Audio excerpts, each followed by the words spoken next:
Butter isn't the villain, you're just using it wrong. Now listen. Butter done got a bad reputation over the years. Folks hear butter and start clutching their pearls like it's the enemy in the kitchen. But is cooking with butter really that bad? Or is it just misunderstood?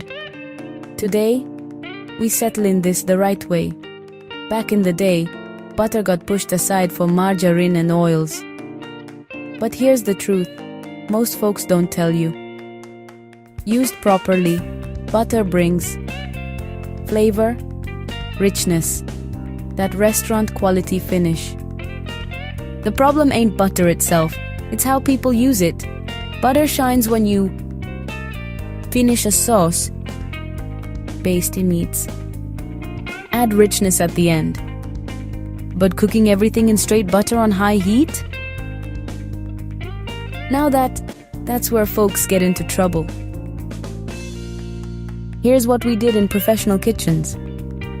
Start with oil for the high heat. Then finish with butter for flavor. That right there, that's the sweet spot. You see that shine? That's restaurant magic, baby. If you're serious about cooking restaurant-style meals at home, go ahead and hit that subscribe button. We invite you to like this video and to become part of our community. And be sure to visit our sister channel Bible Scripture Lives, where you'll see the Bible in cinematic form with stories that help you in these present times. Be sure to return for our next video in a week. And as always, many blessings and much favor. Until we meet again. See ya next time.